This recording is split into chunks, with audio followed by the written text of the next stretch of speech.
Hi, I'm Mei from Tokyo. In this video, I will share with you the top 7 new updates you need to know before traveling to Japan. Japan in 2024 is full of activity with record-breaking tourism and unique cultural highlights.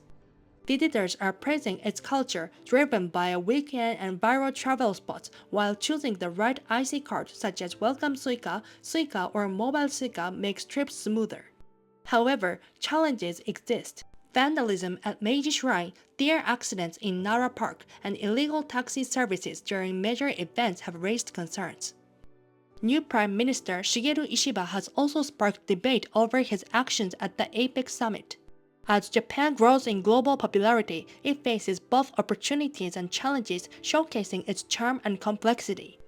We are offering private tours around Tokyo as well. If you are interested, please check out our website below. Let's explore what makes Japan so captivating today. Okay, then let's go. Number 1. Inbound visitors praise amazing Japan. In recent years, TV programs and YouTube videos featuring foreigners praising Japan have gained popularity. The content of foreigners visiting Japan and expressing their impressions, saying that they were amazed and found splendor not found in their own countries is a standard but persistent theme. Such content is favorably accepted by many Japanese in that their own country is praised, but when I study videos on a daily basis, I also feel that they're stories. In particular, I have the impression that this content is supported by middle-aged and older people in their 50s to 80s. This generation has experienced being ridiculed as economic animals in the past while Japan's economic growth was appreciated, so they might be taking a fresh look at the current situation where the appeal of culture and daily life is praised.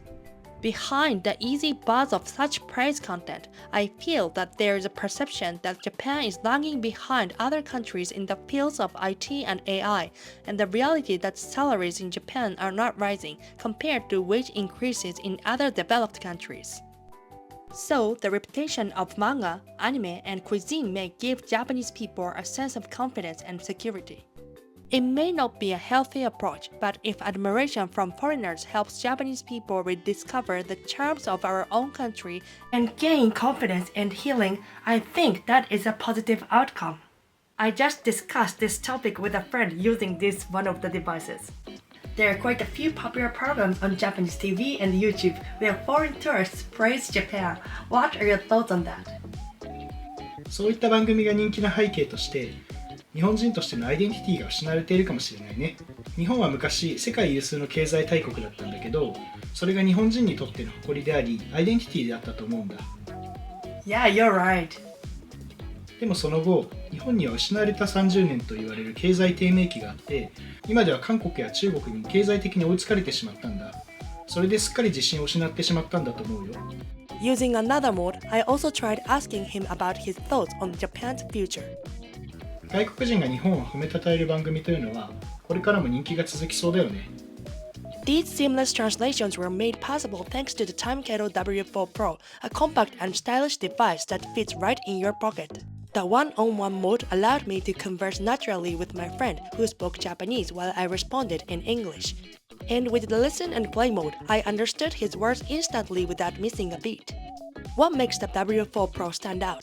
Real-time hands-free translation even when your hands are busy. Supports 40 languages and 93 accents, ensuring smooth conversations regardless of regional differences. Offline translation for 30 languages, making it a reliable companion even in remote areas without Wi-Fi. Imagine how much easier and enjoyable travel or discussions could be without language barriers. Check out the following for more information. Number 2. Welcome Suica or Mobile Suica. I've talked about Suica quite a bit in my previous videos, and one question I often get during tours is, should I use Welcome Suica, or Mobile Suica? Here, I will break down the features of these three IC cards and help you figure out which one is right for you. Welcome Suica. Welcome Suica is made specifically for tourists visiting Japan for a short time. Pros: you can easily grab one at the airport, no deposit is needed, and it works for transportation, convenience stores, restaurants, and more. Cons: It's only valid for 28 days, and you cannot get a refund for any leftover balance, so make sure you use it up before it expires. Suica. As you might probably know, Suica is a regular IC card that's super convenient, just like Welcome Suica. Pros: it stays valid for 10 years from the last time you use it, so you can hang on to it for your next trip to Japan. Plus, the remaining balance apart from a small handling fee and the 500 yen deposit is refundable. Cons: if you get the registered Suica, you will need to provide some personal information and pay a deposit upfront. Note: if you're flying into Narita or Haneda, Welcome Suica or Suica are your best options. But if you're landing at Kansai International Airport, you might want to check out Ikoka instead. Mobile Suica is the digital version of Suica and you can use it on your smartphone. Pros: just like the regular Suica, it's valid for 10 years and you can easily top it up with a credit card and right from your phone. No need to wait in line. Cons: setting it up can take some time because you will need to download an app and register a credit card. And if you want a refund, you will need a Japanese bank account. Conclusion: the best card for you depends on your trip. If you're here for a short stay, go for Welcome Suica. If you're planning to come back to Japan, Suica is a solid choice. If you're good with technology and don't mind a bit of setup, Mobile Suica is very easy to use. Number 3. Tourist numbers are increasing. Here is the latest information on the number of foreign visitors to Japan as of October 2024. According to the Japan National Tourism Organization (JNTO), the total number of visitors from January to October has surpassed 30 million, the fastest total ever recorded. Furthermore, as of October, it is estimated that the annual record of approximately 31.8 million visitors set in 2019 has already been broken. By region, South Korea, China, Taiwan, the US, and Hong Kong are the top contributors. Visitors from South Korea in particular surged by an impressive 271% compared to the same month last year. On the other hand, the number of visitors from China remains 20% lower than in 2019, though it has recently shown signs of recovery. Several factors are driving this increase in visitors to Japan. The depreciation of the yen has made Japan a more affordable travel destination.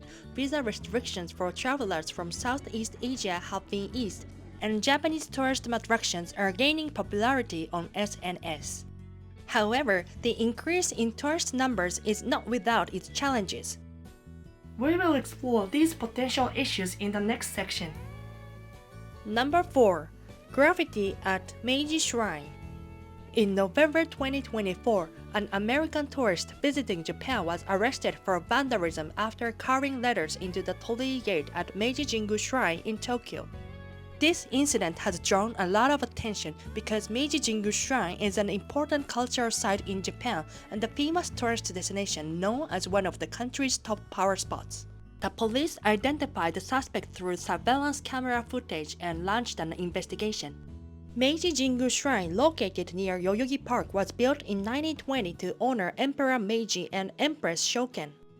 Although it was destroyed during World War II, the shrine was rebuilt in the 1950s. The punishment for property destruction, the change in this case can be up to 3 years in prison or a fine of up to 300,000 yen. Although the person arrested likely didn't mean serious harm, it's important to understand that graffiti or damaging buildings is a crime in Japan. The progression of the restriction work on Meiji Shrine and the outcome of the legal proceedings will be closely watched. Number 5. The new Prime Minister. Shigeru Ishiba, Japan's new leader as of October 2024, has quickly become a hot topic on SNS. His diplomatic behavior at the APEC summit in Peru in November has been called into question. Specific criticisms include shaking hands while sitting, missing the group photo, and standing with his arms crossed during official events. The Prime Minister's office website featured photos of Mr. Ishiba sitting and shaking hands with Canadian Prime Minister Justin Trudeau, Malaysian Prime Minister Anwar Ibrahim, and others. Additionally, a video of Mr. Ishiba standing alone with his arms crossed while other leaders posted for a group photo at the summit's welcoming event has gone viral and raised questions in Japan about his attitude and manners. While it is unfortunate that his attitude and behavior as Prime Minister are being scrutinized before his policies are discussed as the leader of a country, he is expected to be mindful of such details. It remains to be seen what kind of policies Mr. Ishiba will develop in the future. Number 6. Accidents caused by deer at Nara Park. In October, Nara Prefecture and other authorities issued a strict warning after several accidents in Nara Park where tourists were injured by deer antlers. Many of the injured were foreign visitors, leading to a focus on improving safety measures. Deer in Nara Park are designated as national natural treasures and are protected under the law for the protection of cultural properties. Tourists are allowed to feed them deer crackers, but deer can sometimes be aggressive depending on the time of year or the situation, so visitors should avoid approaching them carelessly or only feed them deer crackers. Autumn is particularly dangerous because it is mating season and male deer may fight each other over females. While the traditional event of deer antler cutting is held annually in early October to reduce risks during this time, visitors should remain cautious when interacting with the deer. The Nara Prefecture government and deer protection groups are using SNS and digital billboards in Nara City to warn tourists to exercise caution around the deer. When visiting Nara Park, please maintain a safe distance from the deer and enjoy your visit. Number 7. Arresting a driver without warrant. I have frequently discussed shirotaku, illegal taxi services, in my previous videos. In Japan, the police have been cracking down on illegal shirotaku activities. However, in this recent incident, the involvement of a Chinese group, including coordinators and intermediaries, has come to light. A coordinator then arranged for drivers and vehicle providers through an intermediary to transport the tourists to their destinations. The impact was especially significant during the Atami Sea Fireworks Festival held in Atami. With the recovery of inbound tourism, the day of the fireworks festival represents an important earning opportunity for local taxi companies, but revenue losses due to shirotaku were a major concern. A local taxi company representative stated, as the number of customers increases, the presence of illegal taxis operating around Atami and Izu significantly impact us. Following this recent crackdown, I hope that such illegal activities will decrease, thereby supporting the local legitimate taxi industry. That's all for today. Don't forget to subscribe and like button. See you at the next video!